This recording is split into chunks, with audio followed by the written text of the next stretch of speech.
ชื่อพอดแล้วเมืองดักจึงบรรยากาศดีร้ายนะพี่น้องโอ้ย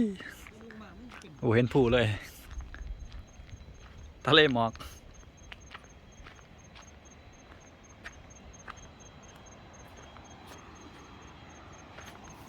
หอยฝนมาได้เลยนี่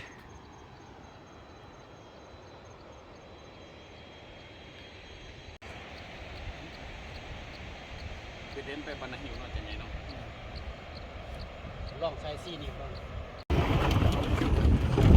สบายเดินทางต่อนะพี่น้องนะเส้นทางยังอีกยาวไกลเนาะ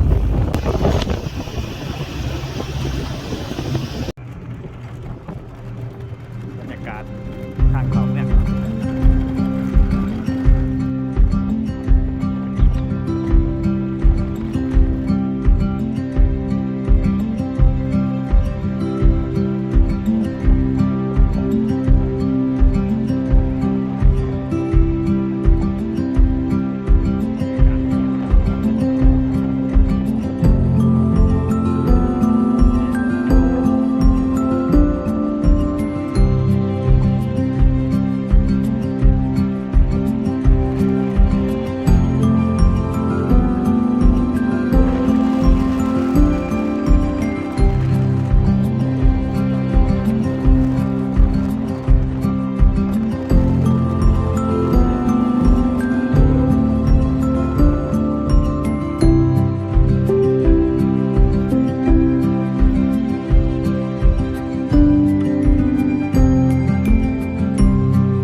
สัตตังปัตตังอภิสัมมิจัสสะโกวาสุจัสสุสุจัสสุวาจุจัสสะมุตวานาติมณีสันตุสังโฆจัสสุปารุจาปะจิตโยจัสสะลาหุกาวติสุขี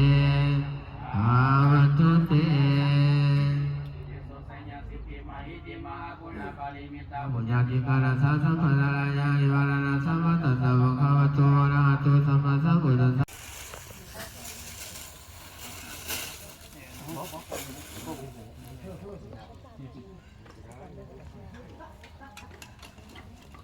จญาทานัง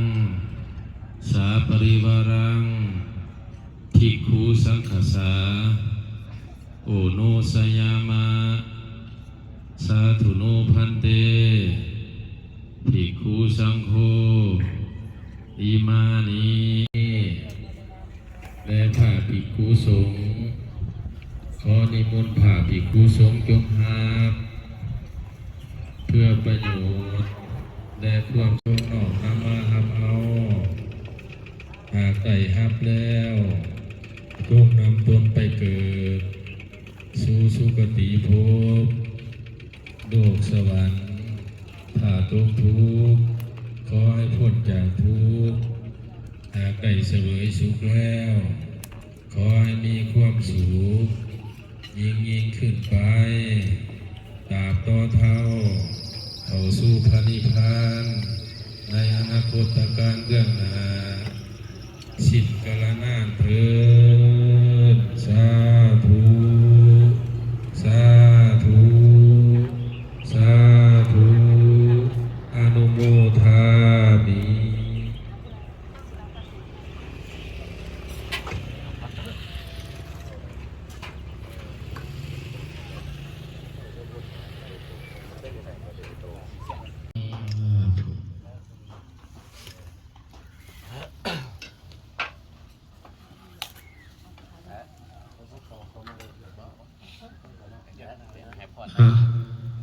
เยี่ยม สันตุมาเตภวันวันตลายโยสุขิภิกขายุโกภวะภิวาทนาสีเทสันเอจังพุทธาปัจจายโนจัตตาโลธรรมาวัฏันติอายุวันโนสุขังภาลัง ติเมตาสังฆาจะมีเปตานังทักขินังทัสสะปุเพกตามนุสลังนาหิลุนังวาสุโกวาญาวัญญาปริเทวานันนาตังเปตานังวังติทันติญาตาโยอาญัญจโกทักขินาทินาสังฆมิสุปฏิทิตาติกาลตังอิตาญสัทธานโสปะกปติโสยติธัมโมตนาปุสาจักตาอุลาลาภลัญจาภิกขุนามานุปาทินังตุเมหิปุญญังปัสสุตังอนาปกันติจนิทุกขปัญญปตาจนิปัญญโสกปตาจนิโสกาหุนตุสัพเพปิปาเอโนเอตาวตาจะอามิหิสัมปะทังปุญญสัมปะทังสัพเพเทวานุโมทันตุ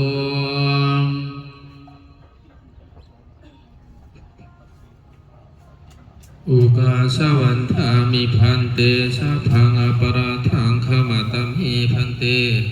มัญญากตังปุญญังสามินาอนุโมทิตาพังสามินากตังปุญญังไมหังทาตาพังสาธุสาธุสาธุอนุโมวันทามิ วิวเรนาวิปวสังสมุหานาติยัสสะยัสสะมะโตคามติเอตัสสะติจิวเรนาวิปวสัสสะสมุขโตโสตุนัสสะยัสสะนะคามติโสภาสัญญาสาโมหะโตโสสังเขนาติจิวเรนาวิปวสุคามติสังคัสสะตัสสมาตุหิวเมตังพลายามิตาติยัมปิเอตาวทังมันทามิสุนาตุมิพันเตสังโฆโยโสสังเขนาติเจวเรนาวิปาวสุสมโตวิปาวสังสมุหาเนยะเอสายติสุนาตุมิพันเตสังโฆโยโสสังเขนาติเจวเรนาวิปาวสุสมโตสังเขนาวิปาวสุสมโตตังติสังฆสาปตะกตังสังโฆตังติเจวเรนาวิปาวสังสมุหาเนยะเอสายติโสนาตุเมพันเตสังโฆโยโสสังเขนาติจิวเรนาวิปวสุสมโตสังโฆ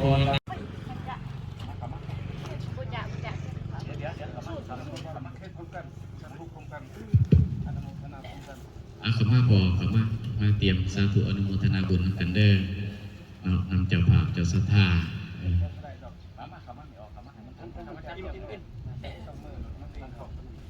สาธุอนุโมทนาบุญกันเด้อเอาสาธุสาธุสาธุอนุโมทามิ ตลาดเมืองดักจึง